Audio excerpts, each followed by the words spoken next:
I reach my destination and you too. Chandrayaan 3।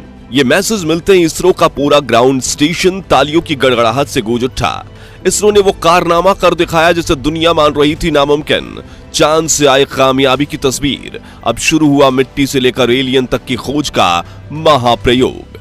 दोस्तों, जैसा कि आप सबको ये न्यूज मिली गई होगी कि हमारा चंद्रयान 3 चांद के दक्षिणी ध्रुव इलाके में सक्सेसफुली सॉफ्ट लैंड करने के बाद अब रोवर चांद की खौफनाक धरती को छानना शुरू कर चुका है।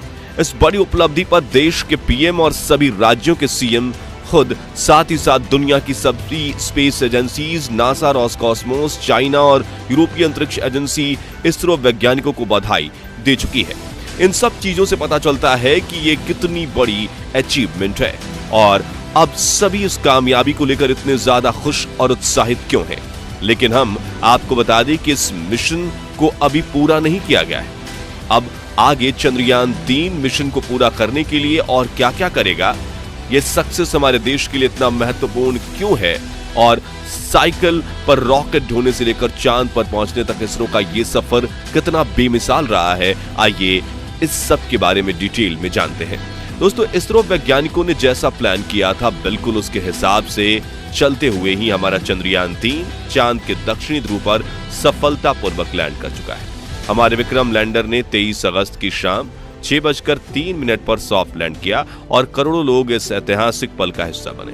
दरअसल इसरो ने अपने ऑफिशियल यूट्यूब चैनल पर, फेसबुक पेज पर लैंडिंग का लाइव टेलीकास्ट 45 मिनट पहले ही शुरू कर दिया था, जिसके चलते देश भर के करोड़ों लोगों ने चंद्रयान 3 को लाइव चांद की अंधेरी दुनिया में उतरते हुए देखा। इस दौरान हमारे देश के प्रधानमंत्री नरेंद्र मोदी भी वीडियो कॉल के जरिए वैज्ञानिकों के साथ जुड़े और मिशन के सक्सेसफुल होते ही इसरो चीफ एस सोमनाथ से उन्होंने बात की, साथ ही सभी वैज्ञानिकों की उनकी मेहनत के लिए सराहना भी की। मिशन के सफल होते ही पूरे देश में जश्न का माहौल शुरू हो गया। बहुत सी जगहों पर लोगों ने आतिशबाजी करके इस पल को सेलिब्रेट किया। यहाँ तक कि जैसे ही चंद्रयान 3 ने चांद की सतह पर लैंड किया, इसरो चीफ एस सोमनाथ अपनी खुशी को जाहिर करने से रोक नहीं पाए और उनकी आंखों में आंसू साफ साफ नजर आ रहे थे। आपको याद होगा 4 साल पहले 2019 के दौरान जब चंद्रयान 2 फेल हुआ था, तब उसी समय इसरो के चीफ के7 की आंखों में आंसू थे। लेकिन फर्क सिर्फ इतना था कि तब वो आंसू गम और अफसोस के थे, जबकि अब की बार ये आंसू खुशी के आंसू थे। और खुशी हो भी क्यों ना, चांद के दक्षिणी ध्रुव में लैंड करना एक बहुत बड़ी कामयाबी है और इस मिशन की सक्सेस के चलते इसरो की गिनती दुनिया की सबसे बड़ी और एडवांस स्पेस एजेंसीज में की जाएगी। लेकिन दोस्तों, यहाँ इस मकाम पर पहुंचना इसरो के लिए कोई आसान काम नहीं रहा, बल्कि इसरो की ये कामयाबी एक ऐसी इंस्पिरेशनल स्टोरी है जो सदियों तक सुनाई जाएगी। दरअसल इसरो की नींव साल 1969 में रखी गई थी। ये वो दौर था जब अमेरिका और सोवियत यूनियन के बीच एक स्पेस रेस चल रही थी और दोनों देशों के बीच एक कंपटीशन छिड़ा हुआ था कि चांद पर इंसानों को सबसे पहले कौन भेज पाएगा। तब इस फील्ड में भारत का दूर दूर तक कोई नामो निशान नहीं था। उसी दौरान हमारे इंडिया के फेमस फिजिसिस्ट और एस्ट्रोनॉमर विक्रम साराभाई भारत का पहला रॉकेट लॉन्च करने के लिए एक परफेक्ट जगह ढूंढ रहे थे और उनके कोलीग व हमारे भारत के पूर्व राष्ट्रपति एपीजे अब्दुल कलाम इस काम में उनकी मदद कर रहे थे। ये वो टाइम था जब इसरो के पास एक छोटा सा रॉकेट लॉन्च करने के लिए खाली जमीन तक नहीं थी। और आप ये जानकर हैरान रह जाएंगे कि भारत के पहले रॉकेट व उसके पार्ट्स को लॉन्च पैड तक लाने के लिए साइकिल और बैलगाड़ी का यूज किया गया था।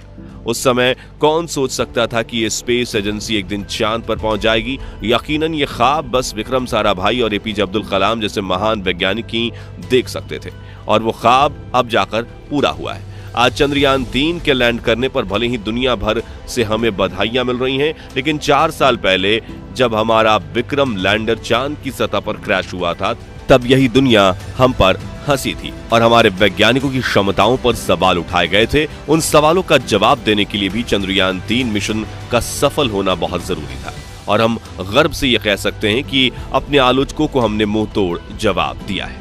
दोस्तों, आपको बता दें कि चंद्रयान 3 अपने सफर पर 14 जुलाई 2023 के दिन रवाना हुआ था और अपनी मंजिल पर पहुंचने से इसे 40 दिन का समय लगा। आप में से काफी लोगों के मन में ये सवाल आ सकता है कि चंद्रयान को चांद पर पहुंचाने में इतना ज्यादा टाइम क्यों लग गया।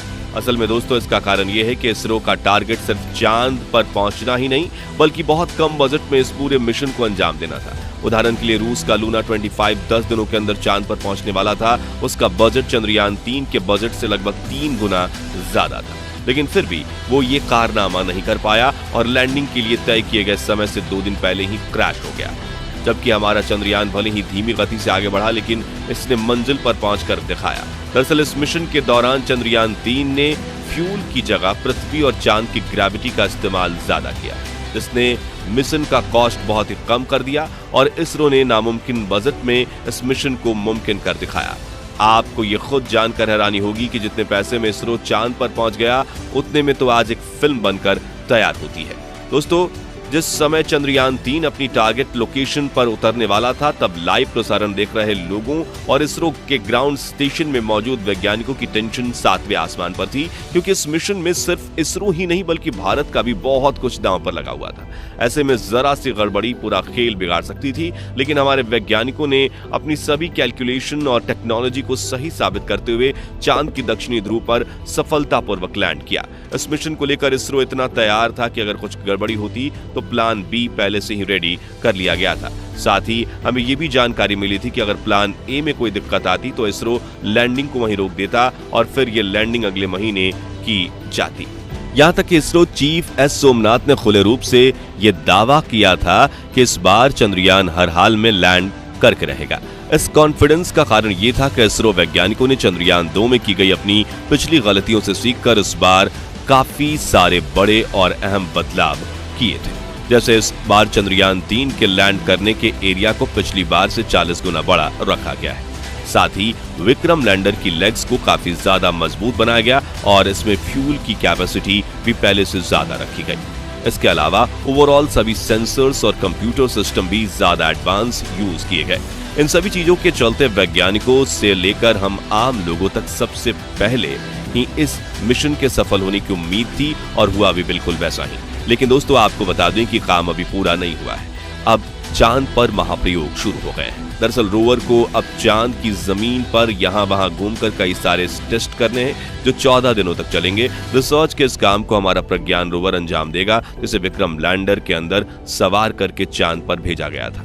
चांद की मिट्टी का सैंपल लेकर उसकी जांच करना, वहां के पत्थरों और चट्टानों पर परीक्षण करना होता है, वहां आने वाले भूकंपों का कारण जानना होता है और सबसे जरूरी चांद की अंधेरी दुनिया में पानी की खोज करना है। और यदि पानी मिलता है तो वहां एलियन होना भी संभव है। ये सब कुछ इस रिसर्च का हिस्सा रहेगा जो अगले 14 दिनों तक चलने वाली है। और इसके बाद हमारा चंद्रयान इन सारे परीक्षणों का डेटा इसरो वैज्ञानिकों को भेजेगा। ये काम पूरा होने के बाद चंद्रयान 3 मिशन को आधिकारिक रूप से संपूर्ण मान लिया जाएगा। इस पूरे मिशन में बस एक चीज ऐसी है जिसको हमें थोड़ा दुख के साथ कहना पड़ रहा है। दरअसल हमारा विक्रम लैंडर और प्रज्ञान रोवर मिशन पूरा होने के बाद चांद पर ही रह जाएंगे, क्योंकि इसरो ने इन्हें वापस धरती पर लाने का कोई प्लान नहीं बनाया है। अपने काम को पूरा करके हमारी ये दोनों उपकरण हमेशा के लिए अलविदा हमसे कह देंगे। तो दोस्तों, आप लोग चंद्रयान 3 के सफल होने पर कैसा महसूस कर रहे हैं? अपना जवाब कमेंट के माध्यम से जरूर शेयर कीजिएगा। बाकी हमारी आज की इस वीडियो में बस इतना ही। वीडियो अच्छी लगी हो तो इसे लाइक और शेयर जरूर करना।